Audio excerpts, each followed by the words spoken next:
My name is Thomas Reed, and I've spent my career investigating historical artifacts with unusual properties. 20 years as a historical consultant specializing in objects with mysterious backgrounds has taught me to look beyond the obvious, to seek the stories hidden in the details others miss. I've examined haunted paintings from New Orleans, cursed jewelry from colonial New England, and ancient tribal masks that supposedly bring misfortune to their owners. But nothing in my extensive career prepared me for what I discovered in Milfield.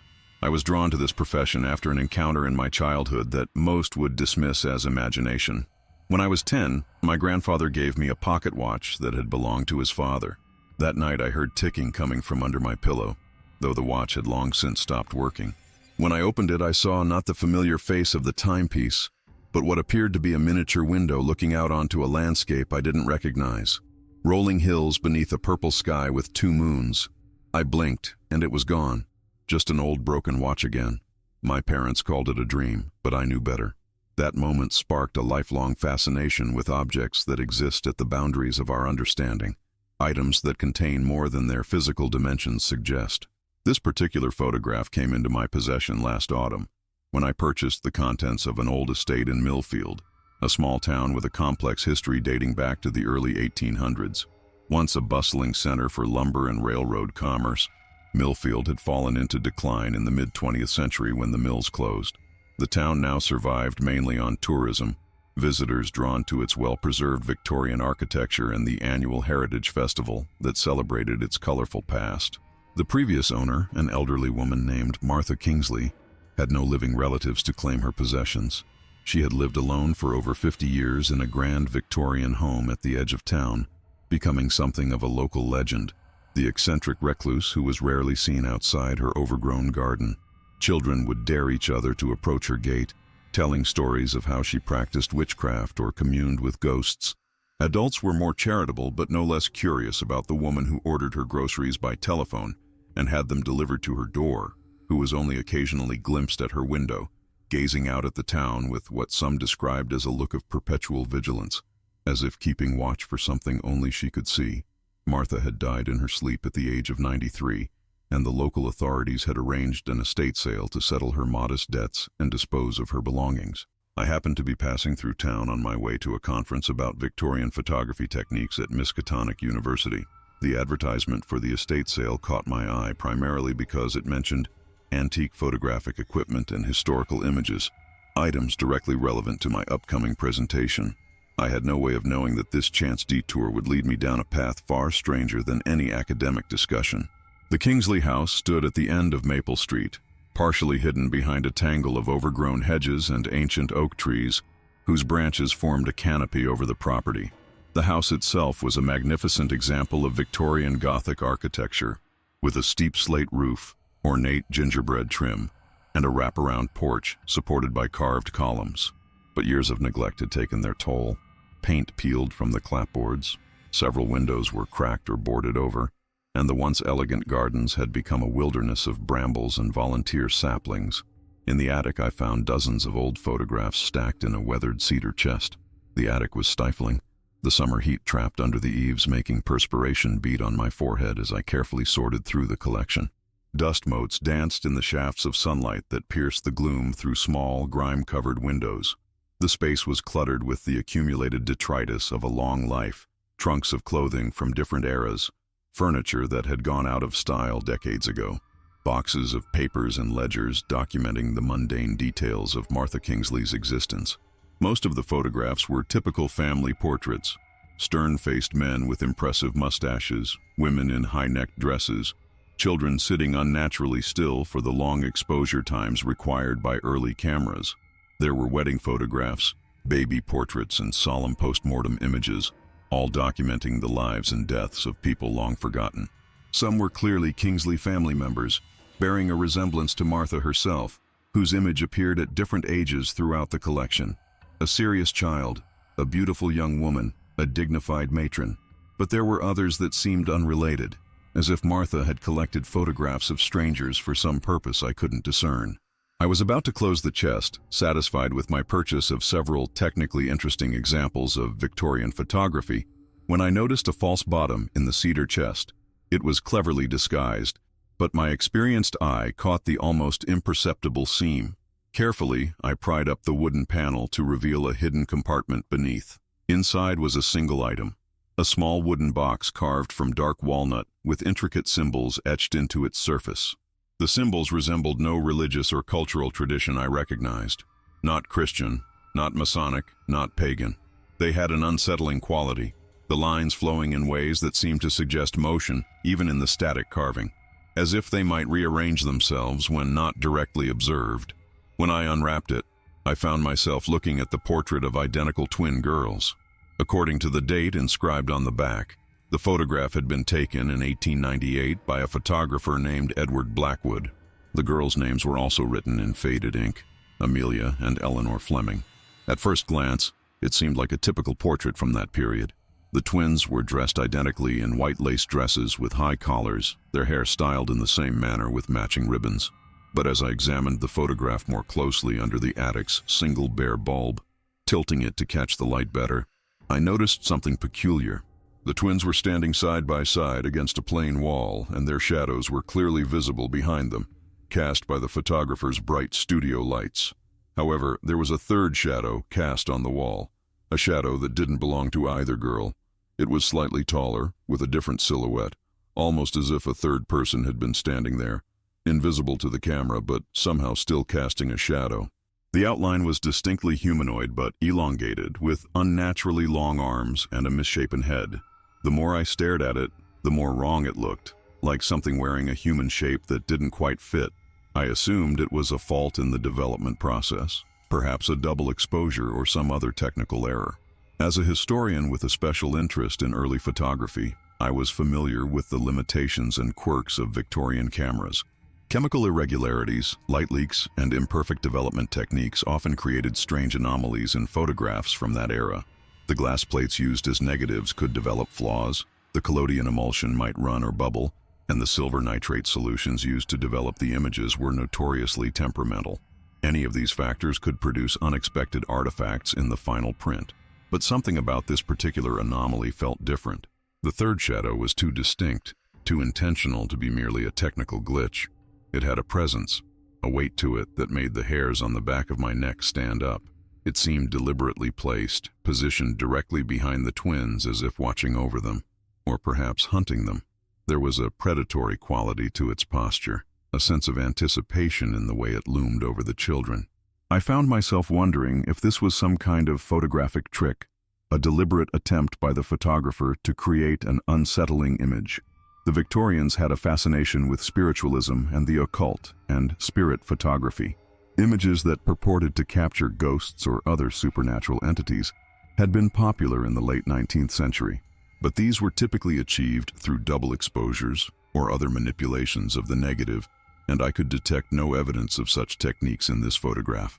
The shadow appeared to have been captured in the original exposure, a genuine anomaly present at the moment the photograph was taken.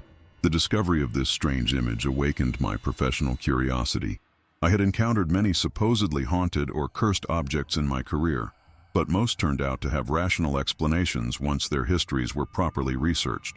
Perhaps this photograph, too, had a logical explanation that would become apparent with investigation. And even if it didn't, if it truly was something paranormal, documenting such phenomena was precisely what had drawn me to this field in the first place. Intrigued, I purchased the entire collection of photographs, paying special attention to the portrait of the twins. The estate agent, a nervous man with perpetually damp palms, seemed oddly relieved when I expressed interest in the photograph. "That one gave Mrs. Kingsley nightmares," he confided in a hushed tone, as if the photograph might somehow hear him. "She claimed it moved sometimes when she wasn't looking directly at it. Dementia, of course, poor woman." He tapped his temple significantly, but his eyes darted to the photograph with unmistakable unease. "Do you know how she came to possess it?" I asked, carefully rewrapping the photograph in its silk covering. "Can't say for certain," the agent replied, visibly relieved to see the image concealed again. Her family had lived in Milfield for generations, could have been passed down, or she might have acquired it from someone else. Martha was known to collect unusual items, especially after her husband died. Some said it was her way of trying to connect with the other side. He shrugged, embarrassed by the supernatural implication of his words. town gossip, you understand. Nothing but superstition. I nodded, pretending to share his skepticism, but I'd learned over the years that local folklore often contained kernels of truth, fragments of history preserved through oral tradition, even when written records had been lost or destroyed. Did Mrs. Kingsley have any connection to the Fleming family, the subjects of this photograph? The agent frowned, considering. Fleming doesn't ring a bell, but that would have been well before my time. You might ask at the Historical Society if you're interested in the local families. Eleanor Hughes has been the town historian for decades, knows everything about everyone who ever lived in Milfield, even the ones long dead. He smiled weakly. Especially the ones long dead, if I'm being honest. That night, in my hotel room at the Milfield Inn, a Victorian building that had once been a stagecoach stop, I examined the portrait under a magnifying glass, looking for any signs of manipulation or alteration. The gas lamps in the room cast flickering shadows on the wallpaper as I worked, occasionally making me glance up, certain I'd seen movement from the corner of my eye. I found no evidence of tampering. The photograph appeared to be an authentic piece from the late 19th century, the paper consistent with the materials used in that period, the development technique typical of the time. The mysterious shadow remained unexplained. I spread my research materials across the small desk by the window, reference books on Victorian photography, notes from previous investigations, a journal where I recorded my observations. Outside, a gentle rain had begun to fall, droplets tapping against the window pane like impatient fingers. The lamp on the desk cast a warm circle of light that seemed to intensify the darkness beyond its reach, creating deep shadows in the corners of the room. As I studied the photograph, I became aware of a peculiar sensation, a feeling of being watched. I looked up, surveying the empty room, but saw nothing unusual. Just the antique furniture, the faded wallpaper, the heavy curtains stirring slightly in the draft from the window. Yet the feeling persisted, a prickling awareness at the base of my skull, the primitive part of the brain that evolved to detect predators. I returned my attention to the photograph, focusing on the third shadow. Was it just a trick of the light, an innocent anomaly in the development process? Or was it evidence of something more sinister, some entity that had attached itself to the Fleming twins? The shadow's positioning was unsettling. It stood directly behind the girls, but not between them and the light source. In fact, it seemed to have its own light source, independent of the studio lamps that had illuminated the portrait session. The shadow fell at a slightly different angle than the twins' own shadows, as if cast by a light coming from another direction entirely, or perhaps another world. I decided to extend my stay in Milfield to learn more about the Fleming twins and the circumstances surrounding this unusual portrait. The mystery had grabbed hold of me, awakening the same obsessive curiosity that had driven me to this peculiar career in the first place. The town had a small historical society, housed in what used to be the original town hall, a red brick building with white columns standing on the town square. It was there that I met Eleanor Hughes, a local historian in her 70s, who had spent her life documenting the town's past. Her white hair was arranged in a neat bun, and she wore a cardigan despite the summer heat, her arthritic fingers adorned with antique rings as she leafed through the archives. I pulled out the photograph, now stored in an acid-free archival sleeve to protect it, and carefully placed it on her desk. "I was hoping you might be able to tell me something about the subjects," I explained. "It's from the late 1800s, twin girls named Amelia and Eleanor Fleming." Her reaction was immediate and visceral. She recoiled slightly, her hand going to the cameo brooch at her throat. "The Fleming twins," she said, her voice dropping to almost a whisper. "Now that's a name I haven't heard in many years." There was something in her tone, a mixture of fascination and dread, that told me this wasn't just another local historical footnote.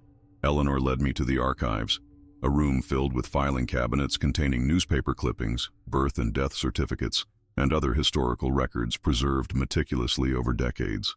The scent of old paper and dust filled the air, a familiar and comforting smell to someone in my profession. She pulled out a folder labeled Fleming Family and spread its contents on the table. Yellowed newspaper clippings, faded photographs, and handwritten letters spilled out across the polished oak surface. The Flemings were one of the wealthiest families in Milfield during the late 19th century, she explained, adjusting her reading glasses as she sorted through the materials. Thomas Fleming made his fortune in the railroad industry and built that big house on the hill, the one that's now the Milfield Museum.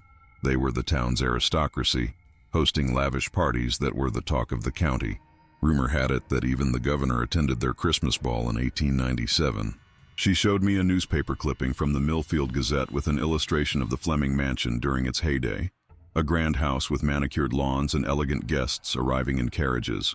Another photograph showed Thomas Fleming, a stern-looking man with a thick beard and piercing eyes, standing beside his wife Catherine, a beautiful woman with a delicate face and sad eyes, even in a formal portrait where smiling wasn't customary. According to the records, Thomas and his wife Catherine had the twin daughters, Amelia and Eleanor, born in 1888. Catherine had apparently endured several miscarriages before the twins were born, and their arrival was considered something of a miracle. They also had a son, William, who was 3 years older than the twins. Family photographs showed a handsome boy with serious eyes and the same aristocratic features as his father. The family seemed blessed with good fortune, Eleanor continued, passing me a sepia photograph of the entire Fleming family posed formally in front of their mansion. Thomas's railroad business was thriving. Catherine was a celebrated hostess, and the children were reportedly bright and well-mannered.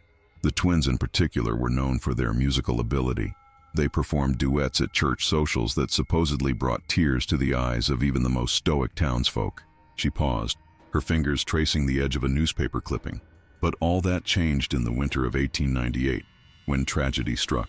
She handed me a yellowed newspaper clipping from the Milfield Gazette, dated December 18, 1898. The paper was brittle with age, the ink faded but still legible. The headline, printed in bold letters that conveyed the shock and horror of the event, read, "Fleming family struck by tragedy. Twin daughters missing." My pulse quickened as I carefully unfolded the delicate paper. The article described in vivid detail how Amelia and Eleanor Fleming had vanished from their beds one night, with no signs of forced entry into the house. The nursemaid had tucked them in at 8 o'clock, reading them a bedtime story from a book of fairy tales before blowing out the oil lamps. When she came to wake them at 7 the following morning, the beds were empty, the covers pulled back neatly, as if the girls had risen on their own. Their nightgowns were found folded on their beds, but the clothes they would have worn for the day were still hanging in the wardrobe. Most puzzling of all, the doors and windows were all locked from the inside, and a light snow that had fallen during the night showed no footprints leading away from the house.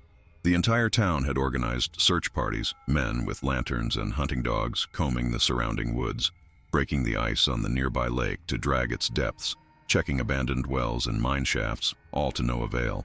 The newspaper reported that Thomas Fleming had offered a reward of $5,000 for information leading to the return of his daughters, an astronomical sum in 1898, but no one had come forward to claim it. The article ended with a quote from the local sheriff, "It's as if the girls vanished into thin air. In all my years of law enforcement, I've never encountered anything like it." "What's particularly interesting," Eleanor said, tapping the photograph I had brought, her fingernail making a soft click against the protective sleeve, "is the date on this portrait, November 30th, 1898, just 2 weeks before the girls disappeared." A chill ran down my spine as I looked again at the solemn faces of the twins and the mysterious third shadow behind them. The girls stared back at me across the span of more than a century, their eyes holding secrets I was only beginning to uncover. Was there a connection between this anomalous shadow and their subsequent disappearance? I couldn't shake the feeling that the answer lay in that inexplicable third shadow, a premonition of the tragedy to come. Eleanor had more to share, her voice taking on the practiced cadence of someone who had told this story many times before, though perhaps never to someone with such a personal connection to the artifacts involved. The disappearance of the Fleming twins wasn't the only tragedy to befall the family that winter. A month before the girls vanished, their older brother William died under mysterious circumstances. She showed me another newspaper clipping, this one dated October 25th, 1898. The headline was smaller but no less ominous. "Fleming boy found dead. Community in mourning." According to the article, 13-year-old William Fleming had been found dead in the woods behind the family estate, nearly a mile from the house. He had been missing for less than 24 hours when a search party discovered his body lying at the base of an ancient oak tree. There were no signs of violence or struggle. The official cause of death was listed as exposure to the elements, though the weather had been unusually mild for October. But the newspaper account was only part of the story. Eleanor leaned closer, her voice dropping to a conspiratorial whisper as she shared the rumors that had circulated through Milfield at the time. The official report may have said exposure, But there were whispers around town that something more sinister had occurred. William's body was found in a strange position, arms and legs splayed out, almost as if arranged that way, and his eyes. She hesitated, as if debating whether to continue. Well, the doctor who examined him said they were open wide with an expression of absolute terror. Some people claimed the boy's hair had turned white, though he'd been dark-haired like his father. She pulled out another document from the folder, a handwritten statement from William's tutor, a young man named James Harrison, who had been employed by the Fleming family to prepare the boy for boarding school. Some folks said the boy had been acting strangely in the weeks before his death, Eleanor explained, pushing the yellowed paper toward me. His tutor reported that William had become withdrawn and fearful, often speaking of a shadow person who followed him. I scanned the tutor's statement, written in a neat, educated hand. Harrison described how William had begun to refuse to enter certain rooms in the house, particularly his own bedroom. The boy had complained of nightmares and had taken to sleeping with an oil lamp burning through the night. Most disturbing were Harrison's accounts of William's descriptions of the shadow person, a tall, thin figure that would stand in the corner of his room at night, watching him. "It's not like a regular shadow," William had reportedly told his tutor. "It moves on its own, and sometimes, when I look away and then look back, it's closer." The connection was too compelling to ignore. A boy who spoke of a shadow person dies under mysterious circumstances, and weeks later, his twin sisters disappear, leaving behind a photograph with an unexplained shadow. It was as if the shadow had moved from haunting William to pursuing his sisters. I felt a growing sense of unease as the pieces began to fit together, forming a picture far more disturbing than I had anticipated when I first unwrapped that photograph in Martha Kingsley's attic. "Do the records mention what happened the night William died?" I asked Eleanor, who was watching me closely, perhaps gauging my reaction to these disturbing accounts. She nodded, pulling out another document, a statement given to the sheriff by one of the Fleming family's servants. According to this, William had been behaving normally at dinner that evening. After the meal, he retired to the library with his father to practice his Latin translation. At around 9 o'clock, he said he was tired and went up to bed. The housemaid who turned down his bed reported nothing unusual, but sometime during the night he must have left the house. A groundskeeper noticed the back door was unlocked when he arrived for work at dawn, which was unusual as the house was always securely locked at night. "And no one heard him leave?" I asked, finding it hard to believe that a boy could slip out of a household like the Flemings without anyone noticing. "Apparently not," Eleanor replied. "The family's rooms were in the east wing, while the servants' quarters were in the west. The house was large enough that someone could move about at night without being heard, especially if they were trying to be quiet." I asked Eleanor if there were any living relatives of the Fleming family who might have more information, perhaps stories passed down through generations about what really happened that winter. "The family line died out in Milfield," she said, closing the folder with a finality that suggested the end of a tragic story. "After the twins disappeared, Thomas and Catherine Fleming couldn't bear to stay in the house where they'd lost all their children. They sold the property to the town for a fraction of its worth and moved to Boston, where Catherine died just 3 years later. The doctors called it heart failure, but everyone knew she died of grief." Eleanor removed her reading glasses, rubbing the bridge of her nose where they had left slight indentations in her skin. "Thomas remarried a few years after that, a much younger woman who had been his secretary, but they had no children. He passed away in 1920, leaving most of his considerable fortune to various charitable organizations." I found myself wondering about the Flemings' departure from Milfield. Had they truly left because they couldn't bear the memories? Or had there been another reason, fear, perhaps, of whatever had taken their children? The thought sent another chill through me, despite the warmth of the archives room. However, Eleanor did mention that Edward Blackwood, the photographer who took the portrait of the twins, had a granddaughter still living in town. Her name was Margaret Blackwood, and she had inherited her grandfather's photography equipment and journals. The next day, I visited Margaret Blackwood at her home on the outskirts of Milfield.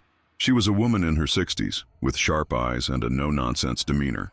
When I showed her the photograph and explained my interest, she invited me inside. "Grandfather's work," she said, examining the portrait. "He was quite renowned for his technical precision. This anomaly you're pointing out, the third shadow, it's very unusual for his photographs." Margaret brought out her grandfather's journals, leather-bound books filled with meticulous notes about his photography sessions. "We found the entry for November 30th, 1898. the day the portrait of the Fleming twins was taken. The entry was brief but revealing. Session with Fleming twins, 2 p.m. Strange atmosphere in the studio today. Exposure perfect, but unusual shadow appeared during development. Mrs. Fleming, distressed by the result, requested all copies destroyed, retained one negative against instructions.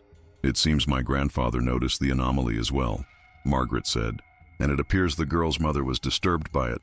I asked Margaret if her grandfather had ever mentioned anything else about the Fleming family or the twins' disappearance. Not specifically about the disappearance, she said, but there's another entry from earlier that month that might interest you. She turned a few pages back in the journal and pointed to an entry dated November 15, 1898. Young William Fleming brought to studio by parents.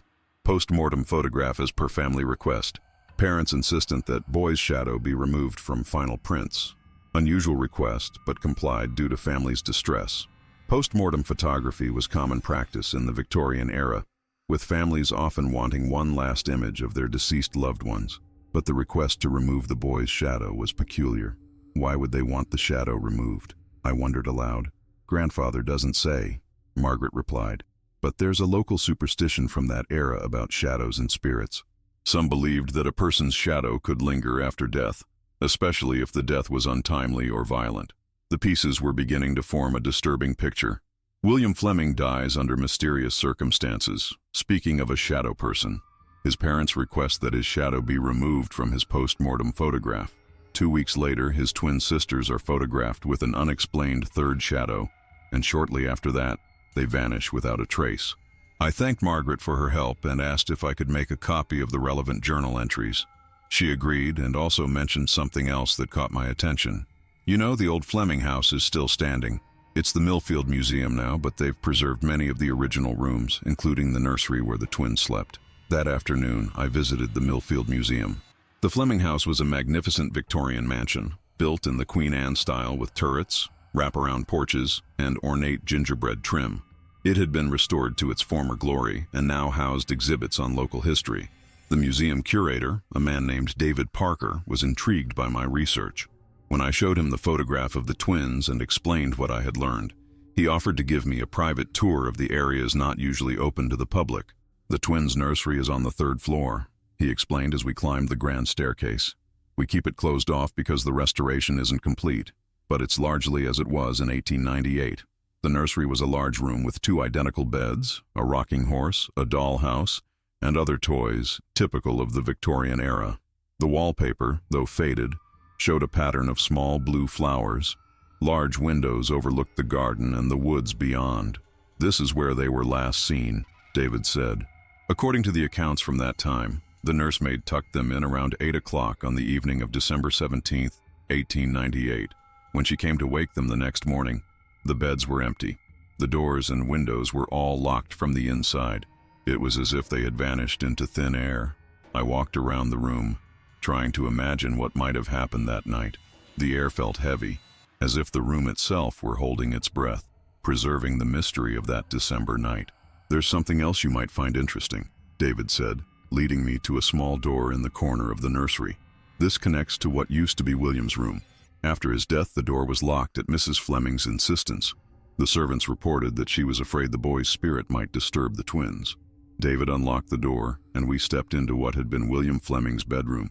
It was smaller than the nursery, but similarly furnished with a bed, a desk, and a bookshelf. What caught my attention, however, was a rectangular discoloration on one wall, a lighter patch where something had once hung. Was there a picture here? I asked, pointing to the mark. Yes, according to the inventory, there was a mirror, David replied. It was removed after William's death and never replaced. Mirrors held significant symbolism in Victorian superstitions. They were sometimes covered or removed after a death to prevent the deceased's soul from becoming trapped or to stop evil spirits from using the mirror as a portal.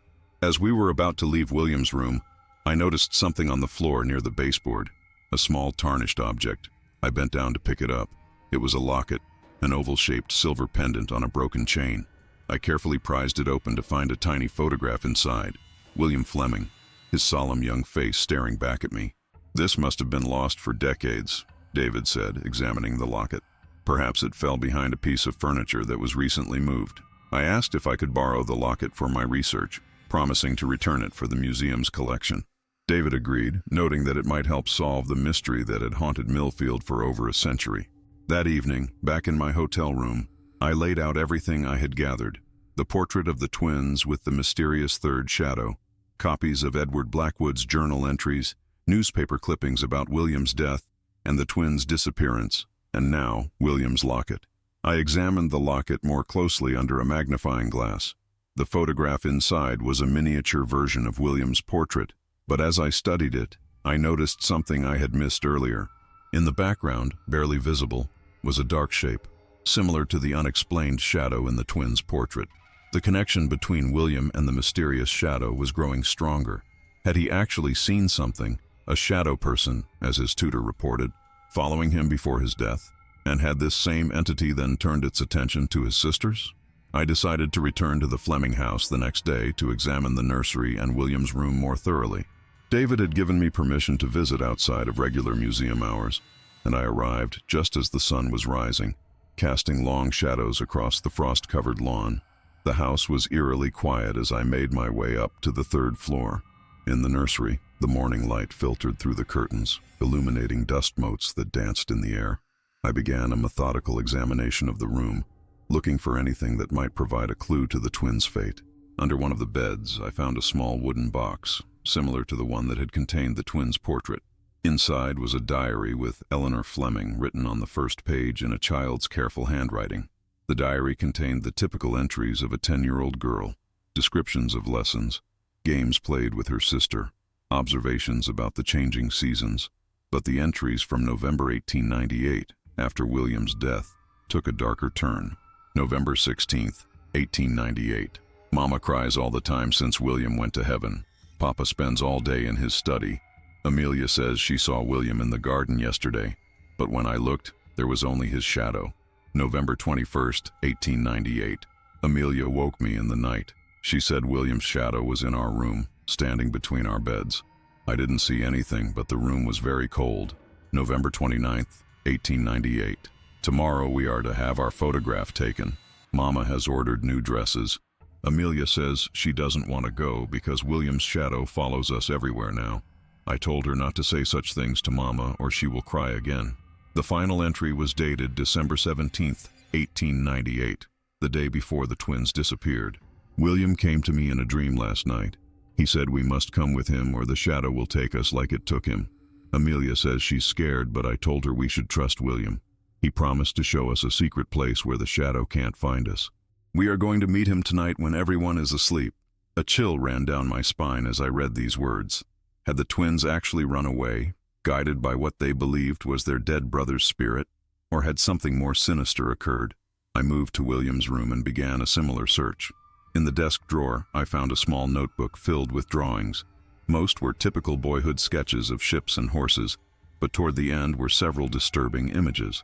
Page after page showed the same figure, a tall, thin silhouette with no distinguishable features except for elongated limbs. In the final drawing, the figure stood behind two smaller forms that I assumed represented the twins. On the last page, William had written, "It comes from the mirror. It pretends to be my shadow, but it's not. It wants to take me away. If I go, it must promise to leave Amelia and Eleanor alone." The reference to the mirror reminded me of the discolored patch on William's bedroom wall. According to Victorian superstitions, mirrors could serve as portals to the spirit world. Had William believed that something was coming through his mirror, disguising itself as his shadow? I returned to the nursery and examined the twins' diary again. Eleanor's final entry suggested that William, or something pretending to be William, had promised to show them a secret place where they would be safe from the shadow.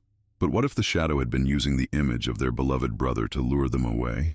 As I pondered these disturbing possibilities, I noticed something about the dollhouse in the corner of the nursery. It was an exact replica of the Fleming house, down to the smallest detail.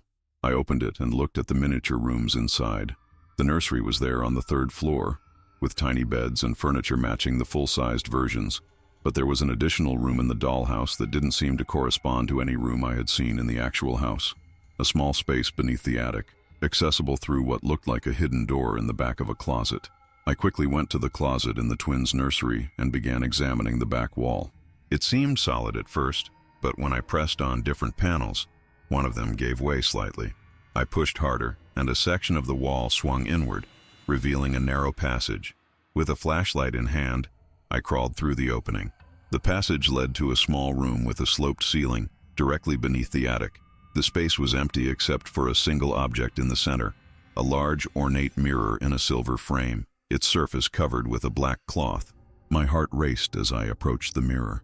This had to be the same mirror that had once hung in William's room, removed after his death and hidden away in this secret space. But why had it been concealed rather than simply disposed of? I hesitated before removing the cloth. If Victorian superstitions held any truth, uncovering a mirror that had been deliberately concealed might release whatever had been trapped within it. But I had come too far to turn back now. Slowly, I pulled away the black cloth. The mirror's surface was tarnished and cloudy with age, reflecting a distorted image of the room and my own face. But as I stared into it, I began to notice something strange. My reflection seemed to move a fraction of a second after I did, as if it were following my movements rather than mirroring them. And then I saw them, reflected in the mirror but not present in the room with me. Two small figures in white lace dresses, standing hand in hand. Amelia and Eleanor Fleming, looking exactly as they did in the portrait from 1898, their faces solemn and pale. Behind them was a third figure, taller and darker, its features indistinct except for a wide, unnatural smile. As I watched, frozen in horror and fascination, the shadowy figure placed its hands on the twins' shoulders. The girls didn't react, staring straight ahead, as if unaware of its presence. I stumbled backward, nearly dropping my flashlight. When I looked at the mirror again, the images were gone, replaced by my own pale reflection. With shaking hands, I recovered the mirror with the black cloth and retreated from the hidden room, making sure to close the secret door behind me. Back in the nursery, I sat on one of the small beds, trying to make sense of what I had seen. The pieces of the puzzle were starting to fit together. William Fleming had somehow discovered or released an entity that could manifest as a shadow, perhaps through the mirror in his room. This entity had followed him, eventually leading to his death in the woods. After William died, his parents had the mirror removed from his room, but instead of destroying it, they concealed it in a hidden space near the nursery. But the entity wasn't trapped by the covered mirror. It had attached itself to the twins, appearing as the third shadow in their portrait, and on the night of December 17th, 1898, it had lured them away, perhaps using the image of their dead brother as bait. But where had it taken them? The diary entry mentioned a secret place where the shadow couldn't find them. Had William's spirit actually been trying to protect his sisters, showing them a safe haven? Or had the entity deceived them, leading them to their doom? I needed to find out what had happened to Amelia and Eleanor Fleming that December night. If their bodies had never been found, there was a chance, however slim, that they had survived somehow. Or perhaps their remains were hidden somewhere on the property, waiting to be discovered after all these years. I returned to the Historical Society to speak with Eleanor Hughes again. She had mentioned that the entire town had searched for the missing twins, combing the woods and dragging the lake. But had they searched everywhere? There were rumors, Eleanor said when I asked her, that the Fleming property contained a network of underground tunnels. Thomas Fleming was known to be involved in the Underground Railroad before the Civil War, helping escaped slaves make their way north to Canada. Some people thought the twins might have gotten lost in these tunnels, but no entrances were ever found. This gave me a new direction for my investigation. If such tunnels existed, they might have an entrance somewhere on the Fleming property. I went back to the museum and asked David Parker about this possibility. Those rumors have persisted for decades, he said, but in all the renovations and restorations we've done, we've never found any evidence of tunnels. That said, there are parts of the cellar we haven't fully explored due to structural concerns. David agreed to show me the cellar, a vast, dimly lit space beneath the house. Most of it had been converted into storage areas for the museum, but one section remained untouched, a corner where the foundation stones were visibly crumbling, making it unsafe for regular access. We've scheduled repairs for next spring, David explained, but for now, we keep this area closed off. I asked if I could examine it anyway, accepting the risks involved. David hesitated but eventually agreed, providing me with a hard hat and making me sign a liability waiver. The unstable section of the cellar was dark and musty, with visible cracks in the stone walls. I moved carefully, testing each step before putting my full weight down. Near the far wall, I noticed a different pattern in the stonework, a section that didn't quite match the rest of the foundation. I pressed on different stones, remembering how the secret door in the nursery had been revealed. Sure enough, when I applied pressure to a particular stone, there was a grinding sound, and a section of the wall swung inward, revealing a dark passage. David was astonished. "In all these years, no one ever found this," he said, shining his flashlight into the opening. "Where do you think it leads?" "Only one way to find out," I replied, ducking into the passage. The tunnel was narrow but tall enough to stand in, its walls lined with fitted stones. It sloped gently downward, leading away from the house. David and I followed it for what felt like several hundred yards before it opened into a larger chamber. Our flashlights revealed a circular room with a high domed ceiling. The walls were lined with niches containing various objects, books, bottles, candles, and what appeared to be ritual items. In the center of the room stood a stone altar, and behind it, mounted on the wall, was another mirror, identical to the one I had found in the hidden room near the nursery. Unlike the other mirror, this one wasn't covered. Its surface gleamed in the beam of our flashlights, surprisingly untarnished despite the decades it had spent in this underground chamber. "What is this place?" David whispered, his voice echoing slightly in the domed space. "I think Thomas Fleming was involved in more than just the Underground Railroad," I said, examining the books on the shelves.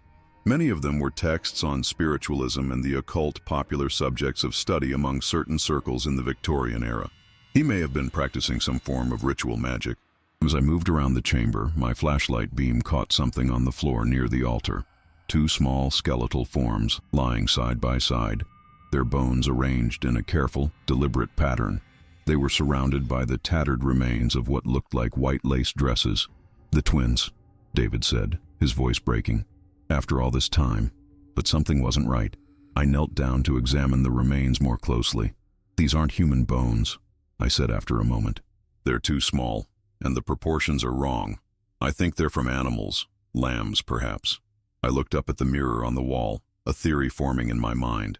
Thomas Fleming had lost his son under mysterious circumstances, possibly to an entity that came through the mirror in the boys' room.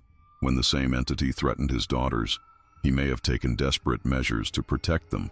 The ritual items in the chamber, the altar, the animal, remains arranged to resemble two small bodies. All suggested a substitution ritual, an attempt to trick the entity into taking the animal sacrifices instead of the twins. But had it worked? And if so, where were Amelia and Eleanor? The answer came from an unexpected source. As David and I continued to explore the chamber, he found a leather-bound journal hidden in one of the wall niches. It belonged to Thomas Fleming, and the final entries revealed the truth about what had happened in December 1898. According to Fleming's writings, he had been experimenting with spiritualism for years, attempting to communicate with the dead through mirrors, which he believed served as gateways between worlds.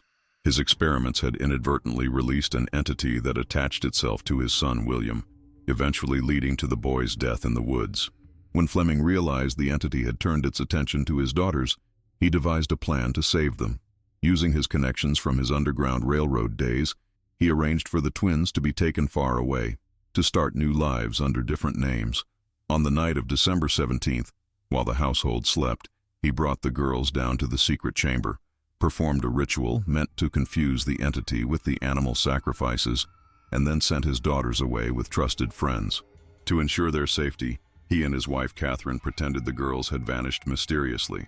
They led the search efforts, knowing they would find nothing. Eventually, they left Milfield, supposedly broken by their loss, but in reality, to reunite with their daughters in a new location where the entity couldn't find them. The final page of the journal contained a passage that sent chills down my spine. "The shadow is bound to the mirrors now. I have sealed one in the hidden room near the nursery and left the other here in the chamber, two anchors to hold the entity in place. They must never be uncovered or moved. If they are, the shadow may be released to seek out my children once again.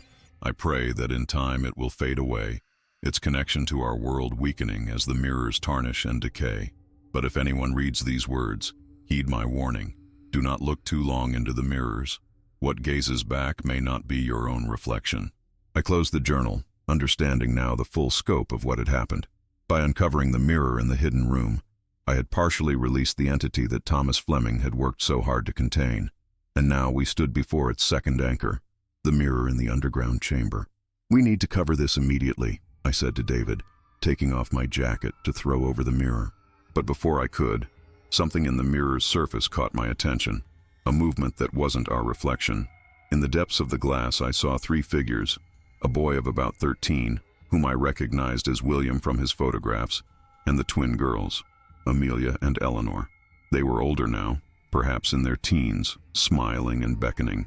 Behind them loomed the shadowy figure, taller and darker than before, its featureless face now bearing a wide, unnatural grin.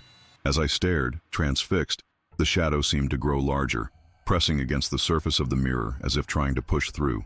The images of the children flickered and changed, their smiles becoming fearful expressions, their beckoning hands now reaching out in warning or supplication. "Don't look at it," I shouted to David, finally throwing my jacket over the mirror. "We need to seal this place up again." We retreated from the chamber, careful to close the stone door behind us. Back in the cellar, David was pale and shaken. "What do we do now?" he asked. "We honor Thomas Fleming's wishes," I said. "We seal both mirrors away again and make sure no one disturbs them. The entity he trapped between them has been waiting for more than a century, and it's still powerful. If it escaped, it might seek out the descendants of the Fleming family. Do they exist? I thought you said the family line died out." Thomas and Catherine Fleming left Milfield with their daughters and started new lives elsewhere, under different names. The girls would have grown up, perhaps married, and had children of their own. Their descendants could be anywhere, unaware of their connection to this place and the entity that once hunted their ancestors. Over the next few days, David and I worked to secure both mirrors. We recovered the one in the underground chamber and sealed the entrance to the tunnel. The mirror from the hidden room near the nursery was more challenging. It was larger and unwieldy in the narrow space, but eventually we managed to wrap it thoroughly in black cloth and seal it in a wooden crate, which we then placed back in the hidden room. Before leaving Milfield, I visited the town cemetery to pay my respects at the Fleming family plot. There were markers for William, Amelia, and Eleanor, though I now knew the twins' graves were empty. As I stood there, I felt a strange sensation, as if I were being watched. I turned to see my shadow on the ground beside me, stretching longer than it should have in the late afternoon sun. For a moment, it seemed to move independently of me, its shape altering slightly. Then a cloud passed over the sun and the shadow disappeared. I left Milfield the next day, bringing with me the portrait of the twins and the research I had compiled. The mystery was solved in a sense, though the truth was stranger than any theory I could have imagined. Thomas Fleming had saved his daughters from an entity he himself had accidentally unleashed, binding it between two mirrors in a desperate attempt to protect his family. But as I drove away from the town, glancing occasionally at my rearview mirror, I couldn't shake the feeling that something had followed me, something that moved in the corner of my eye when I wasn't looking directly at it, something that might even now be searching for the descendants of Amelia and Eleanor Fleming. The portrait sits on my desk as I record this account, two identical girls in white lace dresses, their solemn faces staring out from the sepia-toned paper, and behind them, the third shadow, taller and darker than the others, with a shape that doesn't quite match any human silhouette. Sometimes, when the light hits the photograph just right, I could swear the shadow moves. But that's impossible, of course. It's just a photograph, just an image on paper, captured over a century ago. At least, that's what I tell myself when I wake in the night, feeling that I'm not alone in my darkened room. That's what I repeat when I catch a glimpse of something tall and thin moving at the edge of my vision, only to find nothing there when I turn to look. And that's what I have to believe when I see my own shadow on the wall, following my movements with a slight delay, as if it's not quite mine anymore, as if it belongs to someone, or something, else. If you're watching this and happen to have old photographs in your family collection, I suggest you examine them carefully. Look for anything unusual, anything that doesn't belong. And if you find a shadow that can't be explained, my advice is simple. Don't look at it for too long. Don't draw its attention, because once it notices you, it might never look away. And whatever you do, keep your mirrors covered at night. You never know what might be watching from the other side of the glass. This is Thomas Reed, signing off. Remember, some mysteries are better left unsolved. Some shadows are better left unexamined. But if you've enjoyed this story, Don't forget to like and subscribe to Shadow Frames for more tales of the unexplained. Until next time, sleep well. And don't fear the dark, fear what hides within it.